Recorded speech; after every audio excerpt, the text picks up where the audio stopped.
नमस्कार, आपके साथ मैं हूं सुरभि तिवारी और आप देखना शुरू कर चुके हैं जवाब देना पड़ेगा। प्रयागराज उमेश पाल मर्डर केस में योगी सरकार की पुलिस का एक्शन लगातार जारी है। दरअसल आज सुबह प्रयागराज के कौंधियारा इलाके में एनकाउंटर हुआ और क्राइम ब्रांच की टीम ने शूटर उस्मान चौधरी को घेर कर ढेर कर दिया। उस्मान पर उत्तर प्रदेश पुलिस ने 50,000 का इनाम रखा था और इससे पहले शूटर अरबाज को भी एनकाउंटर में मार गिराया गया था। उमेश पाल हत्याकांड के बाद 25 फरवरी को सीएम योगी ने विधानसभा में वादा किया था कि दोषियों को बख्शा नहीं जाएगा, मिट्टी में मिला दिया जाएगा और योगी का वादा सिर्फ वादा नहीं रहा, उस पर अमल भी नजर आ रहा है। जहां माफियाओं के घरों पर बाबा का बुलडोजर गरज रहा है और कहर बनकर टूट रहा है, तो वहीं एक एक आरोपी पर पुलिस की गोली का निशाना बना रहे हैं। और उस्मान चौधरी ये वही शख्स है जिसने कि उमेश पाल पर पहली गोली चलाने का काम किया था। तो 2 ढेर हो चुके हैं, लेकिन बाकी की तलाश अभी भी जारी है और अतीक से लेकर के मुख्तार तक एक एक को जवाब देना होगा। लेकिन उससे पहले ये रिपोर्ट देखिए।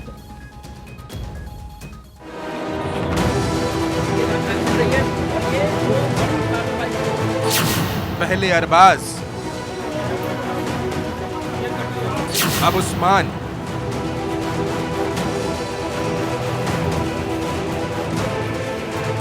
अगला कौन? उमेश पाल हत्याकांड के बाद उत्तर प्रदेश के मुख्यमंत्री योगी आदित्यनाथ ने 25 फरवरी को विधानसभा में प्रण लिया कि दोषियों को एक एक करके मिट्टी में मिला देंगे। सीएम योगी ने जिस तरीके से सदन में वादा किया, वो पुलिस के एक्शन में नजर भी आया। कि जिस अतीक अहमद के खिलाफ पीड़ित परिवारों ने मुकदमा दर्ज कराया, उसके परिवार के खिलाफ, वो समाजवादी पार्टी के द्वारा पोषित माफिया है और उसकी कमर को तोड़ने का काम हमारी सरकार ने किया है। और फिर मैं कह रहा हूं, इसे हाउस में कह रहा हूं, इस माफिया को मिट्टी में मिला देंगे। उमेश पाल हत्याकांड में पुलिस का एक्शन लगातार जारी है। प्रयागराज में कौंधियारा के लालपुर इलाके में इस हत्याकांड से जुड़े दूसरे आरोपी शूटर विजय उर्फ उस्मान चौधरी को एनकाउंटर में ढेर कर दिया गया। उस्मान ने ही उमेश पाल पर सबसे पहली गोली चलाई थी। उस्मान सीसीटीवी में गोली चलाते हुए नजर आया था। ये 8 दिन में दूसरा एनकाउंटर है। इससे पहले 27 फरवरी को बदमाश अरबाज को एनकाउंटर में मार गिराया गया। अरबाज शूटर्स को कार से मौके वारदात पर ले गया था। उमेश की हत्या 24 फरवरी को करीब 6 शूटर्स ने की थी, जबकि 7 बैकअप में थे। दरअसल 24 फरवरी को जैसे ही उमेश गाड़ी से उतरा, उस्मान ने फायरिंग शुरू कर दी। उस्मान की गोली लगते ही उमेश जमीन पर गिर गए। इसका पूरा सीसीटीवी फुटेज सामने आया था। पहले पुलिस ने उस्मान पर 50,000 का इनाम रखा था। विजय उर्फ उस्मान चौधरी के बारे में बताया जाता है कि वो अतीक गैंग का शार्प शूटर था। अतीक के बेटों ने ही उसको उस्मान नाम दिया था। उमेश पाल हत्याकांड में 6 शूटर शामिल थे। इनमें से 2 का एनकाउंटर कर दिया गया है, बाकी की तलाश की जा रही है। इन पर पुलिस ने इनाम राशि को रविवार को बढ़ाकर 2.5 लाख रुपए कर दिया था। इनके अलावा अतीक अहमद, उसकी पत्नी शाइस्ता परवीन, उसका भाई अशरफ और उसके बेटे समेत कई लोगों को आरोपी बनाया गया है। अतीक अहमद अहमदाबाद और अशरफ बरेली की जेल। और इस वक्त law and order ADG Prashant Kumar press conference करे, क्या कुछ कह रहे सुनाते। 6 लोग नामजद थे तथा कुछ अन्य लोग शामिल थे। इस क्रम में पुलिस ने शुरू से ही प्रकरण की महत्ता को समझते हुए विशेष टीमें गठित की थी। इसके लिए हमारे एसटीएफ की टीम भी लगाई गई थी। प्रतिदिन इस प्रकरण का अनुश्रवण पुलिस महानिदेशक उत्तर प्रदेश के द्वारा स्वयं किया जाता था तथा शासन को अवगत कराया जाता था। दिनांक 24 तारीख को 24 फरवरी को इससे जुड़ा एक व्यक्ति अरबाज, जो कि उस दिन क्रेटा गाड़ी को चला रहा था घटना के दिन, उसकी एक पुलिस मुठभेड़ में मृत्यु हुई थी तथा इसका एक साजिशकर्ता सदाकत 27 फरवरी को जेल भेजा गया था। स्थानीय स्तर पे सभी अभियुक्तों के विरुद्ध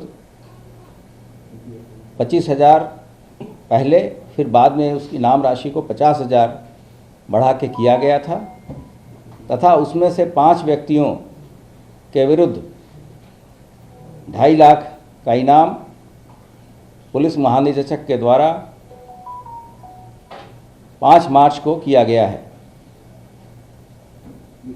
इस विवेचना के शुरुआत से ही इस घटना के तत्काल बाद ये सबको बताया जा चुका था कि इसका कोई भी व्यक्ति जो इस हत्याकांड में शामिल है बचने नहीं पाएगा और सभी लोग कानून के दायरे में लाए जाएंगे। साथ ही साथ जो लोग ऐसे व्यक्तियों को छुपाते हैं या शरण देंगे वो भी इनको अभियुक्तों को छुपाने और उस हत्याकांड में मदद करने के भागीदार होंगे। आज सुबह प्रयागराज पुलिस को एक उल्लेखनीय सफलता मिली जब इस शूटआउट में शामिल उस्मान, जो कि कौड़ियारा थाने का प्रयागराज का रहने वाला था, वह उसी थाना क्षेत्र में एक साहसिक मुठभेड़ में घायल हुआ। इसमें हमारे प्रयागराज की टीम थी जिसमें थाना प्रभारी कौड़ियारा, प्रभारी खीरी और थानाध्यक्ष शंकरगढ़ ये स्वयं शामिल थे तथा इनके जो टीम थी वो भी शामिल थी। इस दौरान हमारा एक आरक्षी नरेंद्र वो भी घायल हुआ है जिसका उपचार चल रहा है। घायल उस्मान को तत्काल अस्पताल शिफ्ट किया गया जहां इलाज के दौरान उसकी मृत्यु हुई। उपरोक्त उस्मान पे 50,000 का इनाम था तथा सभी चैनलों के माध्यम से जो वीडियो प्रसारित हुआ था उसमें यह व्यक्ति मृतक उमेश पाल को तथा हमारे जवान को गोली मारते हुए देखा जा सकता है। इसके पास से एक 32 बोर की अवैध पिस्टल तथा कुछ जीवित और खोखा कारतूस भी बरामद हुए हैं। आगे की जो विधिक प्रक्रिया है वो अमल में लाई जा रही है। इस दौरान प्रयागराज विकास प्राधिकरण के द्वारा इस घटना में सम्मिलित लोगों को जिन्होंने अवैध तरीके से घर इत्यादि बना रखे थे उस पर ध्वस्तीकरण की वैधानिक कार्रवाई की गई है और ये एक प्रक्रिया पहले से ही चल रही थी। इस दौरान पर्याप्त सुरक्षा व्यवस्था मुहैया कराई गई है। उत्तर प्रदेश पुलिस यह स्पष्ट कर देना चाहती है कि इस जघन्य हत्याकांड में जो भी व्यक्ति शामिल रहा है उसको कानून के समक्ष प्रस्तुत करने के लिए हम पूरी तरीके से प्रतिबद्ध हैं और हमारी सारी टीमें लगी हुई हैं। ये अभियुक्त जहां भी होंगे हम उनको गिरफ्तार करेंगे तथा सक्षम न्यायालय के सामने पेश करेंगे तथा जल्द से जल्द सभी एविडेंसेस कलेक्ट करके कोर्ट के समक्ष प्रस्तुत करेंगे तथा इनके सफल प्रोसिक्यूशन की हर संभव प्रयास करेंगे। धन्यवाद। सर, इसका नाम ये जानकारी आई कि कुछ ऐसे जो अभियुक्त हैं जो इस घटना में शामिल थे वो नेपाल भी गए। क्या सेंट्रल एजेंसीज की भी मदद लेने जा रही है पुलिस? ये सभी विवेचना के बिंदु हैं। वैसे हमारा सभी एजेंसी और सभी जो अन्य राज्य हैं सबके साथ हमारे अच्छा समन्वय है और रियल टाइम बेसिस पे हम इंफॉर्मेशन की शेयरिंग करते हैं। ये एक जनरल मैं बता रहा हूँ, और जहाँ तक इस घटना के विवेचना से संबंध है उसमें विवेचना चल रही है, और मैंने आपको स्पष्ट किया है कि अपराधी जहाँ भी होंगे हम उनको ढूंढ निकालें। विजय चौधरी बता रहे थे कि उस्मान, सर विजय चौधरी या उस्मान वाला बता दें जरा, इसका नाम क्या है? विजय चौधरी या इसका नाम परिवर्तन भी करवाया गया था जी, उस्मान जो है जिसका नाम विजय है वो, क्या उसका धर्म परिवर्तन भी करवाया गया था? वर्तमान में पूरे घटनाक्रम में जो सदाकत इत्यादि की गिरफ्तारी हुई और अन्य जो साक्ष्य एकत्रित किए गए हैं उसके हिसाब से ये उस्मान ही है, और जो प्रश्न आपके द्वारा पूछा जा रहा है इसके बारे में गहन विवेचना चल रही है। जब चीज़ें पुष्ट होंगी हम प्रेस के साथ शेयर करेंगे। अति कीमत का लड़का असद कब तक पकड़ा जाएगा? हम सभी नामजद अभियुक्तों के गिरफ्तारी का जल्द से जल्द प्रयास कर रहे हैं और जल्द से जल्द उनको हम गिरफ्तार करके सक्षम न्यायालय के सामने पेश करें। तो ADG law and order Prashant Kumar को सुन रहे थे आप, और उन्होंने खुले तौर पर यह कहा है कि जल्द ही जो आरोपी अभी तक पकड़े नहीं गए हैं उन पर भी शिकंजा कसने का काम किया जाएगा। हालांकि अब तक 2 लोगों को ढेर कर दिया गया है और साथ ही साथ कई ऐसे आरोपी बताए जा रहे हैं जिनके अवैध अतिक्रमणों के खिलाफ भी बुलडोजर एक्शन जारी है। तो चलिए अब बहस की शुरुआत करते हैं, और साथ ही इस चर्चा में इस वक्त हमारे साथ कुछ खास मेहमान हमारे साथ जुड़े हुए हैं। सर्वेश पाठक, आप राजनीतिक विश्लेषक है, बहुत स्वागत है आपका भारत 24 पर। आरबी उपाध्याय जी, आप वरिष्ठ पत्रकार है, बेहद स्वागत है आपका। और अमित मिश्रा, कंसल्टिंग एडिटर, बहुत स्वागत भारत 24 पर। तो देखिए, सबसे पहले तो मैं रुक करना चाहूंगी सर्वेश जी आपका, क्योंकि देखिए आप जब राजनीतिक विश्लेषक है तो मुख्य तौर पर जानना ये अहम हो जाता है कि जिस तरीके से 72 घंटे का टारगेट दिया गया कि 72 घंटे में उन आरोपियों की पहचान की जाएगी। योगी आदित्यनाथ ने विधानसभा से दहाड़ लगाई थी और यह भी कहा था कि मिट्टी में मिलाने का काम किया जाएगा। मिट्टी में मिलाने का जो एक एजेंडा हम कह ले, जो विपक्ष ये कह रहा है कि बीजेपी की तरफ से तैयार किया जा रहा है, बुलडोजर एक्शन को लेकर के एजेंडा चला रही है बीजेपी, ऐसे में राजनीतिक मोड किस ओर जाता हुआ नजर आ रहा है? देखिए सुरभि जी, इसमें मिट्टी में मिलाने का काम कोई भी राज्य में किसी भी अपराधी के लिए किया जाना चाहिए, नहीं तो आप हम सभी देखेंगे कि अपराधों की संख्या में कितनी वृद्धि होती है। अगर आप एनसीआरबी का डेटा ही उठा लीजिए तो यूपी में दूसरे स्थान पे है, लेकिन उसी में दूसरा जो एनसीआरबी का डेटा कहता है कि भारतवर्ष में जो 2021 में 100 से अधिक जो सांप्रदायिक दंगे हुए, लेकिन यूपी में मात्र 1 वो रिपोर्ट किया गया। तो ये भी यूपी सरकार की, योगी जी की उपलब्धि है। रही बात बुलडोजर एक्शन और ये एनकाउंटर, तो देखिए अपराधियों के साथ थोड़ी सख्ती करनी पड़ेगी, नहीं तो आप देखिए पूरे दिन दहाड़े ऐसे घटना को अंजाम दिया जा रहा है और अपराधियों को कोई डर, कोई भय नहीं है। तो अगर ऐसे अपराधियों को इसी तरीके से अगर नहीं उनका निपटारा किया जाएगा तो फिर वो जो लॉ एंड ऑर्डर की जो खामियां विपक्ष निकालेंगे और आम जनता भी उससे प्रभावित होती है। इससे केवल आरबी उपाध्याय जी भी हमारे साथ जुड़े हुए हैं। आरबी उपाध्याय जी, सर्वेश जी ने यह कहा कि डर जरूरी है अपराधियों में, तो क्या बुलडोजर एक्शन के जरिए ही डर का माहौल तैयार किया जाएगा और कितना उचित है यह कार्रवाई? देखिए, दोनों चीजें हैं। देश संविधान से चलता है और संवैधानिक प्रक्रिया से चलता है। मैं मानता हूं कि कोई भी अपराध करता है उसे सजा मिलनी चाहिए, और ये दायित्व है चुनी हुई सरकार का कि जिस तरीके से 24 तारीख को दिन दहाड़े हत्या की गई, उससे जो शासन, प्रशासन और सरकार सभी कटघरे में खड़े हो गए थे। लेकिन ये सिक्के का एक पहलू था जो सर्वेश पाठक बता रहे थे। सिक्के का दूसरा पहलू भी है कि जब पुलिस ही न्याय करने लगेगी तो मैं समझता हूं फिर न्यायालय की जरूरत नहीं रह जाएगी। ये देश है, अगर मान लीजिए किसी ने कोई गुनाह किया है तो उसको सजा न्यायालय देगा।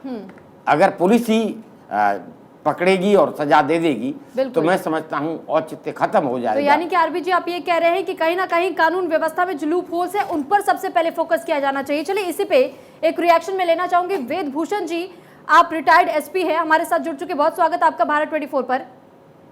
ऐसे में मैं वेदभूषण जी ये समझना जरा चाहूंगी आपसे भी कि अब देखिए जिस तरीके से इस पूरे मामले को देखा जा रहा है, कहा जा रहा है कि कानून व्यवस्था में लूप होल्स है, तो इस व्यवस्था को दुरुस्त क्यों नहीं किया जा रहा है? अतीक अहमद के गुर्गों की सूची तो पहले से पुलिस के पास थी ना, हत्याकांड का इंतजार हो रहा था क्या?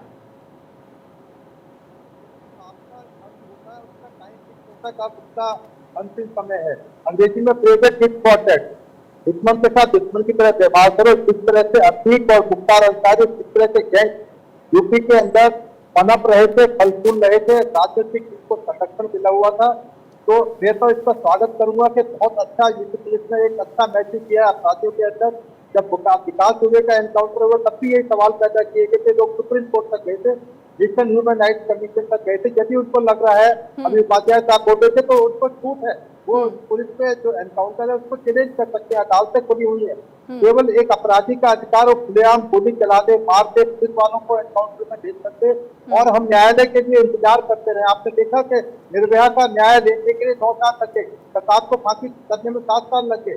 तो कुछ चीजें जरूरी होती हैं और टाइम पर सरकारों की जिम्मेदारी है, पुलिस की और स्टेट गवर्नमेंट की, के मैसेज यदि सही टाइम पर सही मैसेज दिया गया। वेदभूषण जी, सवाल तो यही है कि अगर समय रहते हुए मान लीजिए एक्शन ले लिया जाता तो फिर इस तरीके के हत्याकांड को अंजाम नहीं दिया जाता। कानून व्यवस्था के लूपहोल्स को भी ठीक करना बेहद जरूरी होता है। मैं आपके पास लौटूंगी। अमित मिश्रा हमारे साथ कंसल्टिंग एडिटर भी जुड़े हुए हैं। अमित जी, बुलडोजर कार्रवाई या जो कानून व्यवस्था में जो लूपहोल्स बताए जा रहे हैं, क्या इन दोनों पर फोकस और ज्यादा नहीं किया जाना चाहिए या फिर एकमात्र ये जरिया रह गया है अपराधियों को सबक सिखाने का? सुरभि, मैं उपाध्याय जी जो कह रहे थे कि आखिर इस देश में संविधान है और कानून के तहत जो प्रक्रियाएं हैं वो अपनाई जानी चाहिए।